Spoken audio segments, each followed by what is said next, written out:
parle souvent de la mêlée, de la touche, de la conquête. Mais voilà, la zone des rucks pendant un match, c'est primordial de la gagner. Ouais. C'est quelque chose qui me plaît de faire la guerre. Montrer qu'on est là pour batailler et qu'on lâchera rien pendant 80 minutes. Ces phases de ruck, c'est vrai que c'est les zones parfaites pour embêter l'adversaire.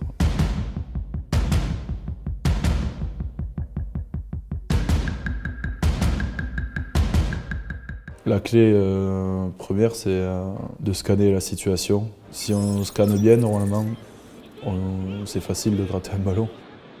On ne peut pas perdre le contrôle de son poids de corps, c'est souvent ce que les arbitres pénalisent.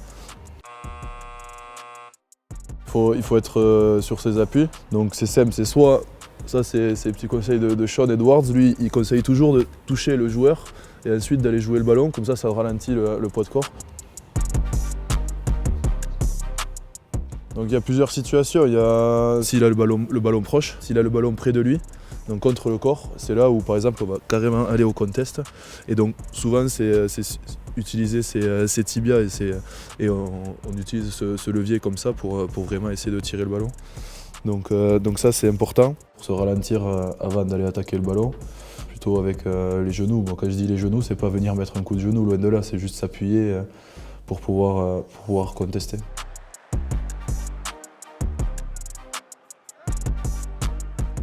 Un ballon loin, on va plus avoir tendance à jouer sur les bras. S'il a les bras tendus par exemple, quelque chose qui peut être, c'est souvent de jouer sur les bras pour voilà, des fois ça peut ramener le ballon ou juste même embêter la libération.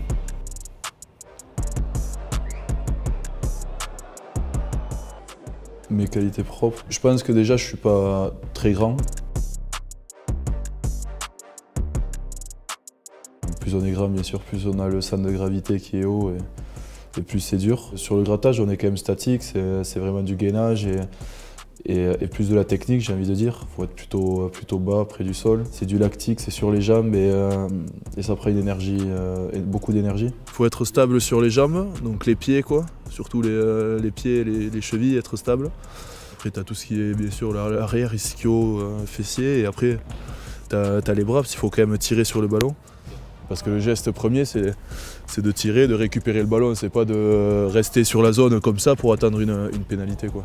Une très bonne posture va permettre de gratter peut-être plus de ballons que d'autres joueurs, dans des positions plus difficiles. Mais comme je te dis, si on arrive à scanner et qu'on choisit la bonne action, même quelqu'un qui n'a pas forcément une très bonne posture sera récompensé. Le contre-ruck, c'est clairement une épreuve de force.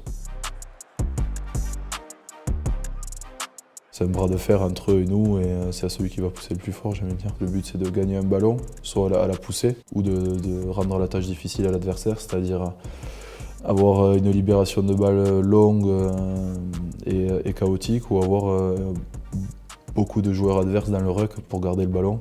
Et plus il y a de joueurs dans le ruck adverse, moins il y a de joueurs sur l'action qui suit. Ce qu'on va regarder au maximum, c'est la position du joueur en face. Si on a un joueur qui attend comme ça, pour nous, c'est facile parce que ça nous laisse carrément 50 cm pour rentrer. Les bras tendus comme ça, c'est facile.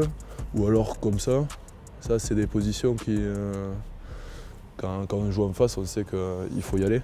Ou alors quelqu'un qui passe dessus et qui attend comme ça, ou qui tourne la tête pour regarder ce qui se passe derrière. Ça, c'est des situations où là, il faut y aller.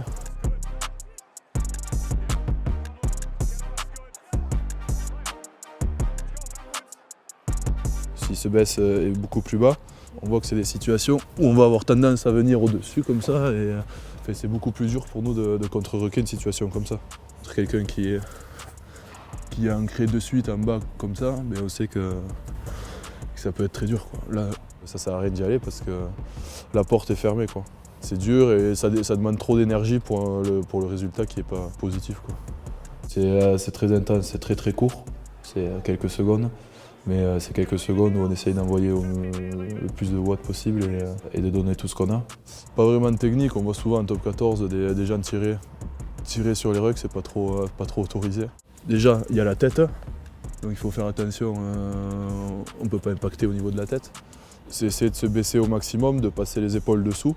Quand on se baisse, c'est de ne pas se baisser comme ça parce qu'on n'a pas de force, c'est de vraiment baisser les jambes et passer au-dessus comme ça, au-dessous je veux dire. Et si on impacte au-dessus, on passe par-dessus et c'est pénalisable aussi, quoi. Et après le contre-rack, j'ai envie de dire, c'est un état d'esprit, savoir si on veut traverser ou si on veut juste venir se poser, quoi.